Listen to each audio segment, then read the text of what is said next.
সপ্তাহ ঘুরে ফিরে এলাম প্রিয় দর্শক, আপনাদের প্রিয় অনুষ্ঠান গ্যালারি নিয়ে। সঙ্গে আছে আমি বর্ষণ কবির। এখন স্ক্রিনে নিশ্চয়ই ফুটে ওঠার কথা একটা আমাদের ট্যাগলাইন, যেখানে সংকটে বিসিবি নামে ট্যাগলাইনটা থাকার কথা। বিসিবি আসলে বিপিএল নিয়েও সংকটে, রাজশাহী দলকে নিয়ে সংকটে, ফ্র্যাঞ্চাইজিগুলোকে নিয়ে কিছুটা হলেও টানাপোড়েনে আছে তারা। আবার একই সঙ্গে গঠনতন্ত্র নিয়ে একটা যে বিতর্কের ধোঁয়া, তা আসলে বিসিবিকে চারপাশ ধরে ঘিরে রেখেছে। তো এইসব ব্যাপার নিয়ে কথা বলার জন্য আজকে স্টুডিওতে আমরা পেয়েছি বাংলাদেশ ক্রিকেট বোর্ডের সাবেক পরিচালক সদস্য এবং একই সঙ্গে লেজেন্ডস অফ রূপগঞ্জের স্বত্বাধিকারী লুৎফর রহমান বাদলকে। বাদল ভাই, আপনাকে স্বাগত আমাদের স্টুডিওতে। আমি দর্শকদেরকেও সালাম দিয়ে শুরু করতে চাচ্ছি। বিসমিল্লাহির রহমানির রহিম। মানে দীর্ঘদিন পর এক ধরনের আপনিও তো দেশের বাইরে যেতে বাধ্য হয়েছিলেন নানা রাজনৈতিক পট পরিবর্তনের কারণে, ক্রিকেটের জন্যই গিয়েছিলেন ইনফ্যাক্ট, এবং বছর বছর লেজেন্ডস অফ রূপগঞ্জ ওই দেশের বাইরে থেকে পরিচালনা করার একটা যে আমরা বলি না যে একটা হার্ট থাকতে হয় ক্রিকেট পরিচালনার জন্য, সেটা মনে হয় যে দু একজন অর্গানাইজার আছে তাদের মধ্যে আপনি প্রথম দিকেই থাকবেন।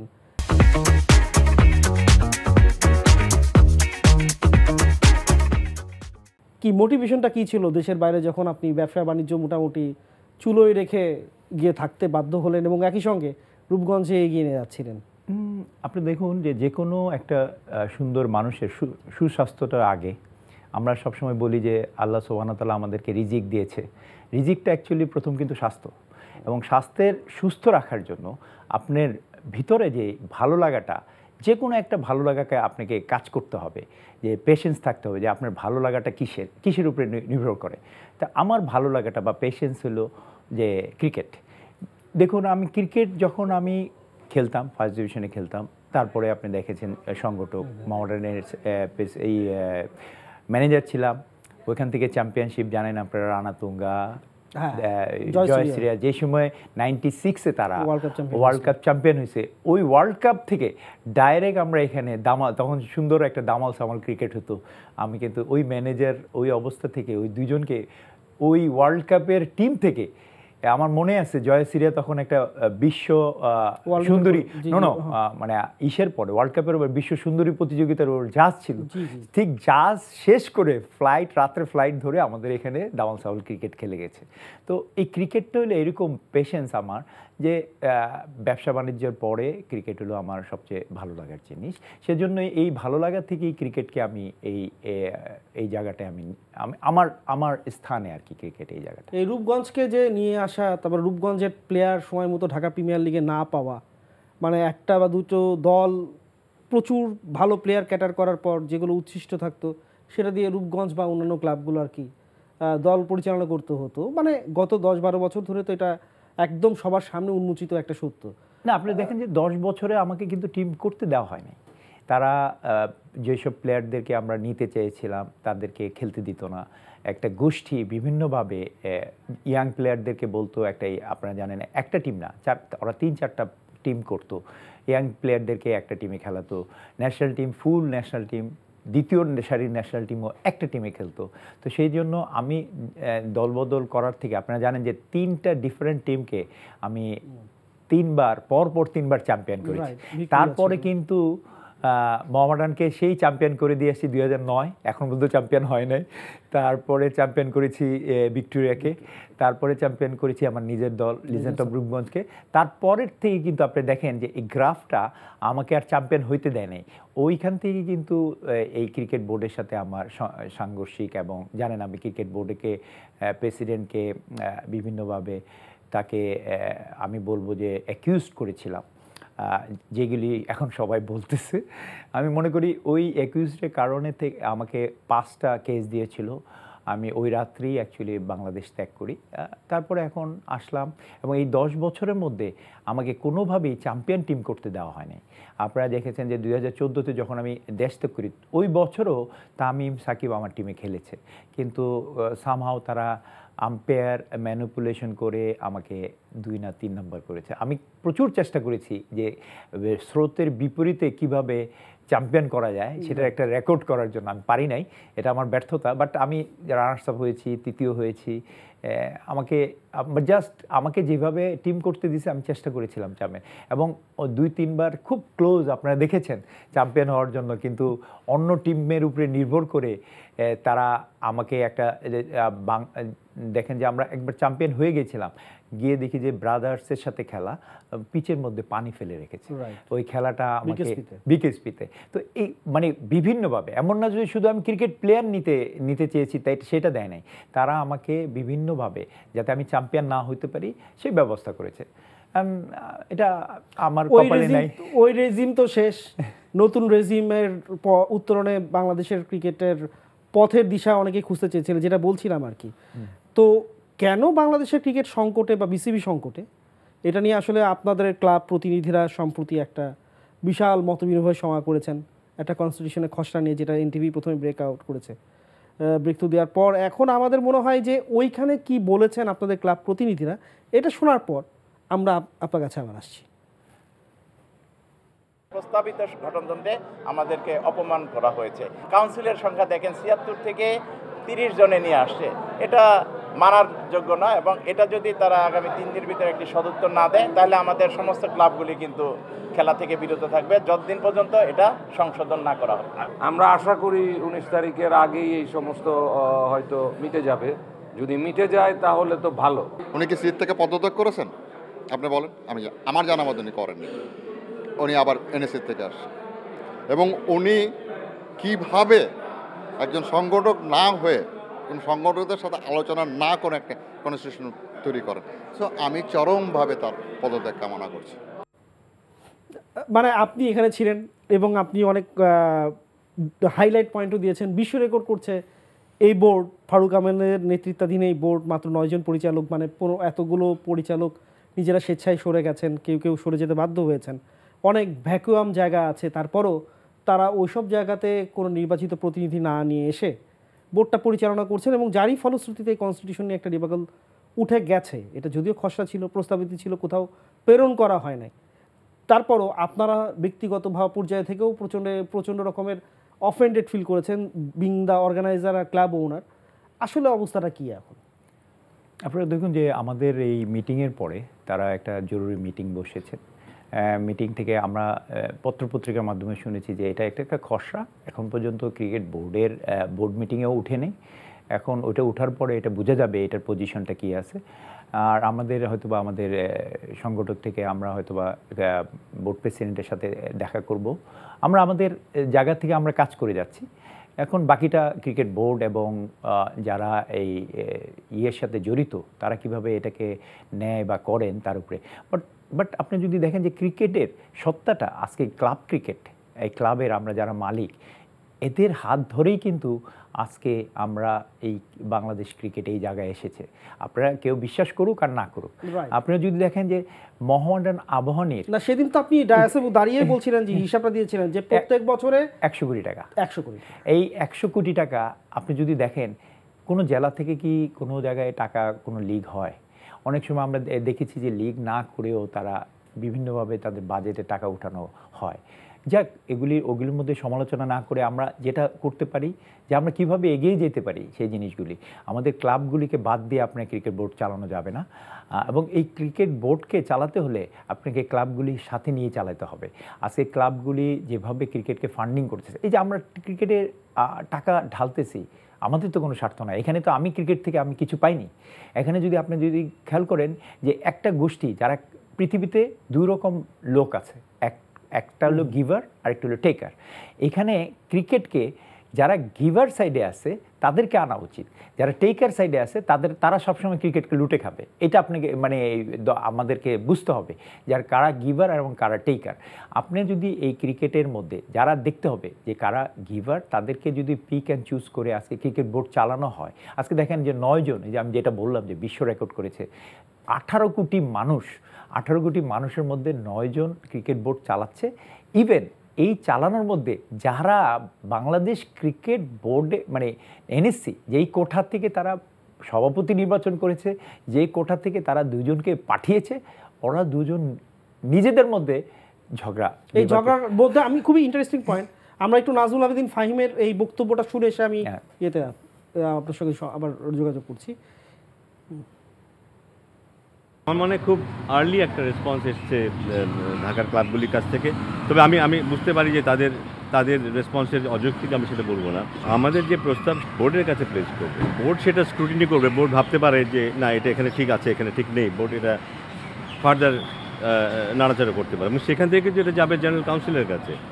জেনারেল কাউন্সিল যদি বলে যে হ্যাঁ এটা ঠিক আছে, অথবা জেনারেল কাউন্সিল যদি মনে করে যে কোথাও কোনো পরিবর্তনের প্রয়োজন আছে, তারা সেটা করবে। তারপর তারা যদি অ্যাপ্রুভ করে, তারপর সেটা অ্যাপ্রুভ হবে। কিন্তু মানে এটা অনেক যদি কিন্তুর উপর উনি ছেড়ে দিয়েছিলেন, কিন্তু ইন্টেনশনটা নিয়ে কথা উঠেছে সব সময় বেশি। মানে ওনাদের, আপনি বলছিলেন যে ফারুক আহমেদ ভার্সেস নাজমুল আবেদিন ফাহিমের একটা টাগ অফ ওয়ার চলছে। এইটা তো আসলে দুঃখজনক যে এখান থেকে, যেই জায়গাটা থেকে ক্রিকেট বোর্ড চালানোর কথা, যেই জায়গা থেকে আমরা গভর্নমেন্ট থেকে, আমরা তো মনে করি এই গভর্নমেন্টের এটা একটা ব্যর্থতা। এই দুইজনকে যারা পাঠালো যে ক্রিকেট বোর্ডকে শুদ্ধি করার জন্য, আপনি যদি খেয়াল করে দেখেন যে এখন পর্যন্ত লাস্ট বোর্ডের সব কিছু ছাপিয়ে গেছে, কোনো শ্বেতপত্র প্রকাশ হয়নি, তাদের দুর্নীতি নিয়ে কিছু আসেনি।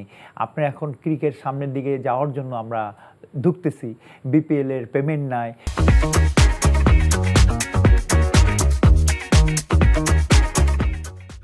জনাব লুৎফর রহমান বাদল, যে প্রসঙ্গে কথা বলছিলাম যে বিপিএল নিয়ে সংকটে পড়েছে বিসিবি আর কি, বা বরাবরের মতোই, এবং এবার গণমাধ্যম বারবার দিক নির্দেশনামূলক বেশ কিছু প্রতিবেদনও তৈরি করেছিল যে ফারুক আহমেদ যখন আপনার ভ্যালেন্টাইন্স গ্রুপের রাজশাহী দলটাকে নিচ্ছিল, তখন আমরা অনেক তথ্য তালাশ করে দেখেছি যে এই দলটার মালিকানায় যারা আছেন তাদের আসলে ফাইন্যান্সিয়ালি অত সলভেন্সি নাই, ঠিক মতো পেমেন্টটা দিতে পারবেন না। আপনি যদি খেয়াল করেন আমাদের বিসিবির কোড অফ কন্ট্রাক্টে আছে যে এইগুলি দলগুলি বিক্রি হবে ওদের ব্যাংক গ্যারেন্টি দেওয়া। আপনি খোঁজ নিয়ে দেখেন 2-3টা দলের কিন্তু ব্যাংক গ্যারেন্টি দেওয়া, দুইটা না, একটা দল ছাড়া কেউই দেয় না। হ্যাঁ, তাহলে এটা তো আমাদের ব্যর্থতা। আমাদের একটা কোড অফ কন্ট্রাক্ট বা আমরা একটা নীতিমালা করেছি, আমরা নিজেরাই যদি না মানি, তো প্লেয়ার যারা মালিক তারা কিভাবে মানবে? আমাদেরকে তো আগে মানতে হবে, না মানলে তো এখানে এই জিনিসগুলিকে তো আপনার শুধরাতে হবে। আর এইভাবে অ্যাডক বেসিসে 1 বছর 2 বছরের জন্য বিপিএল করে আপনি সফলভাবে বিপিএল সমাপ্ত করতে পারতেছেন, বাট লং রানে আপনি কোনো ভালো কিছু আশা করতেছেন না। আপনি দেখেন ক্রিকেট প্লেয়ার, কালকে না গত পরশু দেখলাম যে 5 বছর ধরে খেলে নাই কামিংস ন্যাশনাল ওয়েস্ট ইন্ডিজে। সে মানে এখানে লেখা হেডলাইন হলো কি, আমরা ক্রিকেটের এটা হলো আমাদের মানে টেস্টিং, যে 5 বছর খেলে নাই টি-20-তে, বিপিএল হলো ওর কাছে টেস্টিং যে ও কীরকম করে টি-20-তে। আমরা বিভিন্ন প্লেয়ারদেরকে নিয়ে আমরা কথা বলতেছি। আমার ধারণা একটা নীতিমালা থাকা উচিত যে 2 বছর খেলছে বা টি-20-তে এতগুলি পারফরমেন্স করছে, তাই থাকে। আমাদের এইগুলি যদি না থাকে, আমাদের দিন দিন এটা ডিটোরেট করবে, একদিন হয়তোবা দেখা যাবে বিপিএল হারিয়েও গেছে। কিন্তু বিপিএল এই যে অনেক কিছু দেখছি, অনেক ফরেন ক্রিকেটার আসছেন, যেমন ঢাকারই যিনি অধিনায়ক থিসারা পেরেরা, মানে তার ক্যাপ্টেন্সি নিয়েও কিছু বলার নাই, কিন্তু অনেক বিদেশি ক্রিকেটার আছেন যারা ওয়াইড নো যেভাবে করছেন, এটা অনেকগুলো কোশ্চেন মার্ক তুলে দিচ্ছে স্থানীয় ক্রিকেটারদের চেয়ে তাদের কাছেও। অবশ্যই আমাদের দেখেছি যে বিভিন্ন জায়গায়, যেমন বিভিন্ন টুর্নামেন্টে বুকিরা ইনভলভ থাকে বিভিন্ন সময়। আমাদের মনে হয় বিপিএলটাও এটা খুব ডিপলি চিন্তা করা উচিত, এখানে ইনভলভ কি না। এবং এই ইনভলভের জন্য কিন্তু আমাদের একদিন দেখবেন হঠাৎ করে ক্রিকেট অনেক ক্ষতিগ্রস্ত হয়েছে। আপনারা দেখেছেন যে বিভিন্ন সাকিব থেকে ধরে নাসির, শেষ করব নাসির টি10 লিগে দুবাই তারা নিষিদ্ধ হয়েছে। তো এগুলি আমাদের ফার্স্ট অফ অল আমাদের কিন্তু শুধু খালি বিদেশি প্লেয়ারের উপরে নির্ভর না, আমাদের প্লেয়ারদেরকেও শিক্ষা দিতে হবে যে এইসব থেকে দূরে থাকার জন্য। আমরা কিন্তু এই শিক্ষাটা আমরা ক্রিকেট বোর্ডকে দেইনি কখনো, বা আমরা কোনোদিন সিম্পোজিয়ামে করি নাই যে পাতানো খেলা থেকে বিরত থাকতে হবে। আপনি দেখেছেন একটা প্রতিবার একটা মানে যখনই টুর্নামেন্ট শুরু হয় একটা ব্রিফিং করা হয় প্রত্যেককে, এটা ব্রিফিং হইলো, বাট এটাকে অ্যাওয়ারনেস করতে হবে। তো আপনি যদি খেলোয়াড়দের ভিতরে না ঢুকান, আপনি তো একটা সেই গ্রাম থেকে আসে ক্রিকেট খেললো, ঢাকা লিগে খেললো, সে ন্যাশনাল টিমে ঢুকে যাচ্ছে, তার মধ্যে তো তার অ্যাটিকুয়েট, তার ব্যবহারটা তো শিখাইতে হবে তাকে। আমাদের অ্যাজ এ ক্রিকেট বোর্ড আমাদেরকে কিন্তু তাদেরকে হাতে কলমে শেখাতে হবে, তারপরে সে তাদের থেকে আপনি আশা করবেন। এখন যে পরিবার মানে যে জায়গায় যাচ্ছে বাংলাদেশ ক্রিকেট বোর্ড, কনস্টিটিউশন নিয়ে যে ঝামেলাটা, আসলে আপনারা উত্তরণটা এখান থেকে কীভাবে পেতে পারেন? আপনি কি মনে করেন ব্যক্তিগতভাবে যখন আপনি দেশে ফিরেছেন তখন থেকে একটা কথাবার্তা ছিল যে বিসিবিকে নতুন করে ঢেলে সাজানোর এটা হচ্ছে সুবর্ণ সুযোগ, মানে যেহেতু এই বিসিবিটা বর্তমান পর্ষদটা অক্টোবর, এই বছরের অক্টোবর পর্যন্ত 2025-এর লাস্ট করবে, তো এর মাঝখানে কি আপনি মনে করেন যে যারা আপনাদের মতো বা অনেকেই আছেন যারা দক্ষ পরিচালক এই মুহূর্তে রেডিয়াসের মধ্যে নাই, তাদেরকে অন্তর্ভুক্ত করা উচিত ছিল নির্বাচন করে বোর্ডের মধ্যে, যাতে আগামী নির্বাচনের আগে একটা ভালো একটা যদি খেয়াল করেন যে 15 জন আজকে 26 জনের মধ্যে 9 জন ঠিকমতো আমার মনে হয় একটা বোর্ডে কোরামও ঠিকমতো হয় না। এই জিনিসগুলি যদি আপনি এদিকে আমরা বলতেছি যে আইসিসি কোড অফ কন্ট্রাক্ট আমরা মিস করতেছি। কোড অফ কন্ট্রাক্টে তো হোয়ার ইজ দ্য আপনার ওখানে তো লেখা আছে যে সিনিয়র ভাইস চেয়ারম্যান, এখন ভাইস চেয়ারম্যানকে ওইটা কোড অফ কন্ট্রাক্ট যায় না। আপনি যদি ওইটা খেয়াল করেন, আপনি তাহলে এই জিনিস যেই দিন খালি হয়েছে ওই দিনই ঢুকানোর উচিত ছিল আমি মনে করি। আমি ওই জায়গায় থাকলে আমি ঢুকিয়ে দিতাম। এখানে ঢুকাটানোর কি কোনো ব্যাপারই না, একটা ইলেকশন দিতে হবে। এক্সিস্টিং ইলেকশন দিব না কিভাবে কোন কোন কনস্টিটিউশন ইলেকশন দিব সেটা অন্য ব্যাপার, বাট এক্সিস্টিং ইলেকশন দিলে তো কেউ নাই। এখানে যেসব সংগঠন করে আপনার ঢুকতে চায় বা ঢুকার জন্য প্রস্তুত, তাদের সাথে আলোচনা করে কিভাবে নেওয়া যায়, এবং এটা গভর্নমেন্টেরও হেল্প করা উচিত, কিভাবে এটাকে ঢেলে সাজানো উচিত। লাস্ট বোর্ড একজনের হাতে ছিল আমরা জানি, একটা আমি বলবো যে এটা একটা গভর্নমেন্ট যেভাবে চলেছে ক্রিকেট বোর্ডও ওইভাবে চলেছে। এইখানে আসার পরে কোনো কিন্তু চেঞ্জ নাই, খালি মাথাটা চেঞ্জ হয়েছে। এখানে উচিত তা সবাইকে নিয়ে ওনার এই কাজগুলি শেষ করা, না হলে দিন দিন বিপদ বাড়তেই থাকবে ক্রিকেট বোর্ডের। এখন যে পরিমাণে আমরা চর্চা হচ্ছে যে বিসিবিতে অনেক রকম আসলে গণমাধ্যমকেও অনেক সময় আমরা দেখি যে কোন ঠাসা করে ফেলার একটা পায়তারা চলে আর কি এই মুহূর্তে। আগে ইসমাইল হায়দার মল্লিকদের নেতৃত্বেও এক রকমের প্রচ্ছন্ন একটা আতঙ্ক বলবো না, এক ধরনের ব্যাপার ছিল যে চেক অ্যান্ড ব্যালেন্সের ব্যাপারটা ছিল, এটা অস্বীকার করার উপায় নেই। কিন্তু তারা কখনো ইন্টারাপ্ট করে না এইভাবে যে এখানে ভিডিও নেওয়া যাবে না, এখানে প্র্যাকটিসের ছবি নেওয়া যাবে না। এটা ক্রিকেটারদের তরফ থেকে অনেক কথা গেছে, কিন্তু আমরা দেখছি বিসিবির মিডিয়া কমিটিও ব্যাপারটাকে অনেক ফুলিয়ে ফাঁপিয়ে এমনভাবে নিয়ে গেছে যে গণমাধ্যমের রাস্তাটা অনেকটা সংকুচিত। এটা কতটুকু বাংলাদেশের ক্রিকেটের জন্য মানে ইতিবাচক বলে মনে হয়? না, আমি এটা খুবই দুঃখজনক যদি এটা হয়ে থাকে, আমি তো জানি না। তবে আমি মনে করি যে গণমাধ্যমের প্রচার ছাড়া পৃথিবীতে কোনো কিছুই সম্ভব না। তো গণমাধ্যমকে খুলে দিতে হবে। আর এটা বিশেষ করে এই ছাত্র বৈষম্যের ছাত্র জনতার আমাদের বিজয়ের পরে এখন গণমাধ্যমকে কোথাও রিস্ট্রিক্টেড বা কোথাও আটকে রাখবেন আমার মনে হয় না এটা উচিত হবে, এবং এটাকে ওপেন করে দিতে হবে। যত মানুষ বা যত দর্শকরা জানবে তত ওপিনিয়ন আসবে, তত আমাদের ভুলগুলি শুধরানোর জায়গাগুলি তৈরি হবে, এবং ওগুলি শুধরাতে পারলে তো আমরা একটা সুপার হিউম্যান বিং হয়ে যাব। কিন্তু এই যে বিসিবিতে এখন পর্যন্ত ফারুক আহমেদ, তারপর হচ্ছিল নাজমুল আবেদিন ফাহিম স্যার, ওনাদের যে প্রক্রিয়াগতভাবে আমরা দেখছি যে সব কিছুতে ফারুক আহমেদের ব্যাপারে একটা বিশাল অভিযোগ আছে, তিনি একনায়কতন্ত্র একরকম প্রতিষ্ঠা করেছেন, অনেক কিছু বাইপাস করে অনেক সিদ্ধান্ত নিচ্ছেন, এগুলো আপনাদের কানেও নিশ্চয়ই এসছে।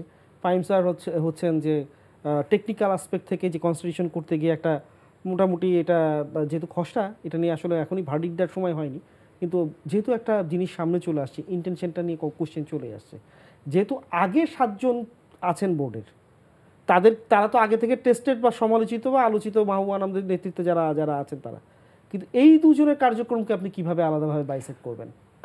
আমার মনে হয় এই দুজন ডমিনেট করতে যাচ্ছে যে পুরো ক্রিকেট বোর্ডটাকে, বিকজ আগের 7 জনকে মনে করতেছে যে আগের 7 জন আগের সরকারের লোক, এবং কোনো দায়িত্ব ওইভাবে আমার মনে হয় না দিতে, আমরা দেখি নাই কোনো পত্রপত্রিকায় যে আগের ওদেরকে দায়িত্ব। কোনো চেঞ্জ নেই। আমি বুঝাইতে চাচ্ছি যে আপনার যে কোনো কিছু একটা আপনাকে সবাইকে ডিস্ট্রিবিউশন করে দিতে হবে দায়িত্বগুলি। এখন দায়িত্ব যদি একনায়কতন্ত্র হয় এটা দুঃখজনক।